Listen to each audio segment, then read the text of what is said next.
En 1914 estalló la guerra más mortífera habida hasta entonces en Europa. Las razones de un conflicto bélico de esta magnitud hay que buscarlas en las rivalidades económicas y coloniales entre las grandes potencias y en los conflictos y reivindicaciones nacionalistas en el seno del continente.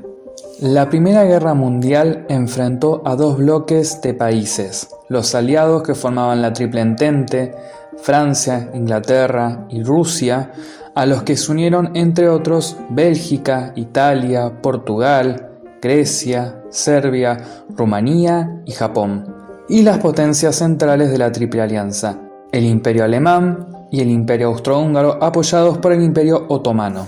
Aunque todo el mundo creyó que sería breve, la Primera Guerra Mundial se prolongó por espacio de 4 años, desde 1914 a 1918. Tras una fase de estancamiento en que la muerte de centenares de miles de soldados en las trincheras apenas movió los frentes, en 1917 los Estados Unidos entraron en la guerra en apoyo del bando aliado, que resultaría ser el futuro vencedor. Las tensiones de la guerra propiciaron en octubre, también de 1917, el triunfo de la Revolución Rusa, la primera de las revoluciones socialistas, que se convertiría en referencia para las organizaciones y partidos de la clase obrera en el siglo XX. Con la devastación demográfica y económica ocasionada por la Primera Guerra Mundial, se inició el declive de la Europa occidental en favor de nuevas potencias emergentes como los Estados Unidos, Japón y la Unión de Repúblicas Socialistas Soviéticas. Bienvenidos a Voces de la Historia. En este video nos situaremos al final de la Primera Guerra Mundial. Hablaremos del tratado que se suponía que debía de dar fin a la guerra de todas las guerras, pero que en realidad solo sirvió como una pausa y una de las causas del resentimiento que daría paso a la Segunda Guerra Mundial. Comencemos. El conflicto bélico había finalizado el 11 de noviembre de 1918 con un armisticio que puso fin a las hostilidades en el campo de batalla. El 18 de enero de 1919 se iniciaron las sesiones para la Conferencia de la Paz de París, con la que se pretendía poner fin de manera definitiva a la que fue llamada la Gran Guerra, posteriormente bautizada como Primera Guerra Mundial, visto lo cruento de su sucesora, y establecer un nuevo orden político a nivel mundial, con la remodelación de las fronteras entonces establecidas y los pagos e indemnizaciones que se impondrían al bando vencido. Esta reunión, orquestada por los representantes de las principales potencias vencedoras, se encargaría de establecer las nuevas bases del juego político, de dar forma a una nueva organización del mapa europeo con el fin de conseguir una paz que, como sabemos, resultaría verdaderamente efímera. Y cabe preguntarse entonces, ¿por qué duró tan poco tiempo el periodo de relativa paz que se produce entre la Primera y la Segunda Guerra Mundial? Principalmente porque son las medidas tomadas en esta conferencia las que, sumadas a otra serie de factores igualmente determinantes, acabarían por dar lugar al estallido de la última, de manera que el periodo llamado de entreguerras estaría dominado por una creciente tensión política social y una situación caótica que originaría las condiciones y causas principales para el estallido del que sería el mayor conflicto bélico del siglo XX. En esta asamblea, las potencias aliadas del Reino Unido, Francia, Estados Unidos, Japón e Italia, esta última en menor medida, pues era la menos poderosa, trataron de obtener el reconocimiento por parte de Alemania y las potencias que la apoyaron de su culpabilidad y su responsabilidad en el estallido del conflicto. Así se acabarían imponiendo cuantiosas multas a las que habría de hacer frente durante un largo periodo de tiempo, así como a la pérdida de gran cantidad de territorios que irían a parar a manos de los aliados o darían lugar a nuevos países. Los 14 puntos de Wilson. Hacia el final de la Primera Guerra Mundial, el presidente de los Estados Unidos, Woodrow Wilson, hizo un llamado a las naciones europeas en conflicto para que detuvieran el fuego y dieran paso a la reconstrucción del continente. Para esto redactó un discurso conocido como los 14 puntos, que no era más que una serie de propuestas que permitían desvanecer el fantasma de la guerra de todo el planeta. El discurso fue dado el 8 de enero de 1918 ante el Congreso de los Estados Unidos. Dichos puntos fueron: 1. Convenios abiertos y no diplomacia secreta en el futuro. 2.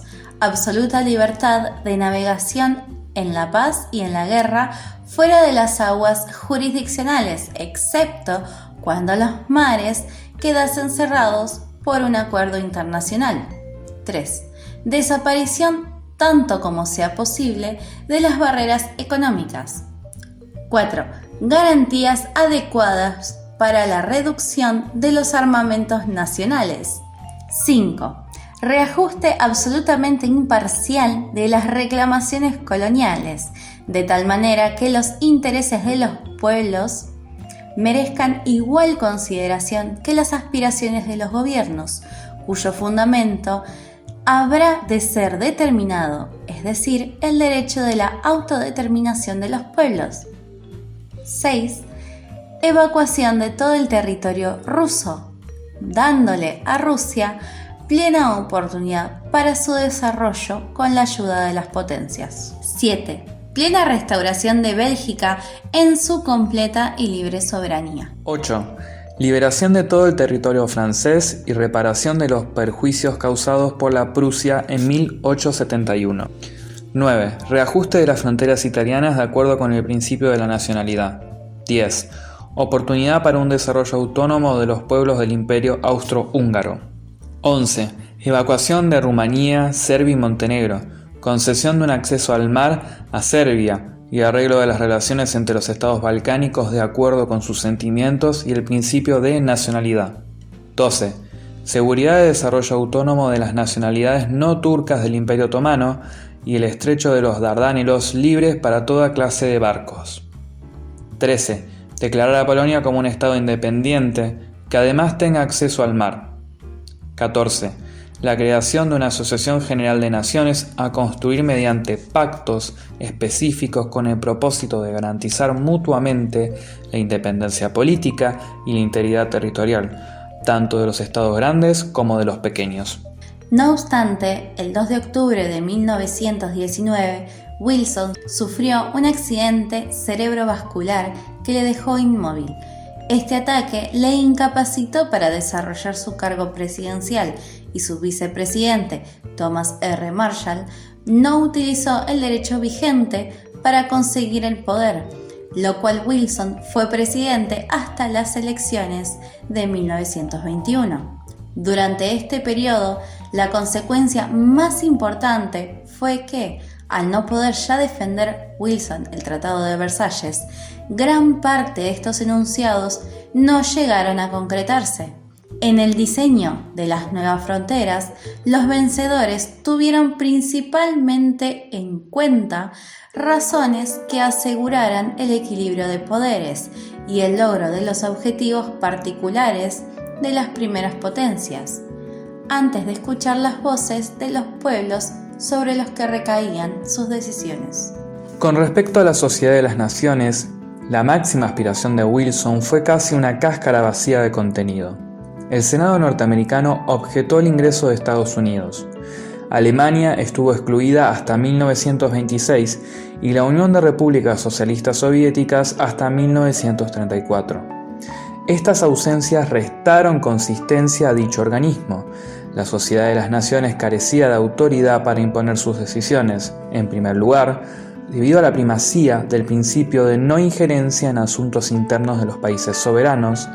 Según los estatutos de la Sociedad de las Naciones, cuando se producía una agresión, este foro debía ayudar al agredido, pero sus acciones con respecto al agresor estaban muy limitadas. El Tratado de Versalles.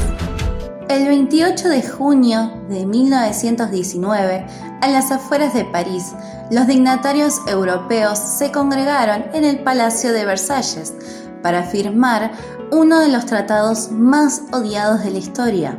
El Tratado de Versalles puso fin formalmente a la Primera Guerra Mundial y al mismo tiempo sentó las bases de la Segunda Guerra Mundial. Y aunque fue precedido de una conferencia de paz que duró más de un año, no gustó a ninguno de los países firmantes.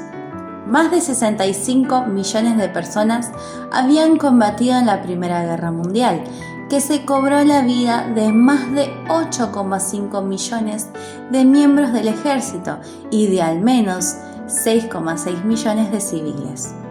La guerra diezmó tierras agrícolas, ciudades y campos de batalla de toda Europa. Y, según muchos, Alemania fue la culpable, a pesar de que los historiadores contemporáneos aún están divididos respecto a quién fue el responsable de la Primera Guerra Mundial. El tratado culpó y castigó a Alemania. Principales cláusulas del Tratado de Versalles. El Tratado de Versalles consta de 440 artículos estructurados en 15 partes, referidas a cuestiones políticas, territoriales, militares, económicas y laborales. Estas últimas fueron declaraciones sobre los derechos de los trabajadores, como descanso dominical, asociación gremial, sueldos dignos, entre otros.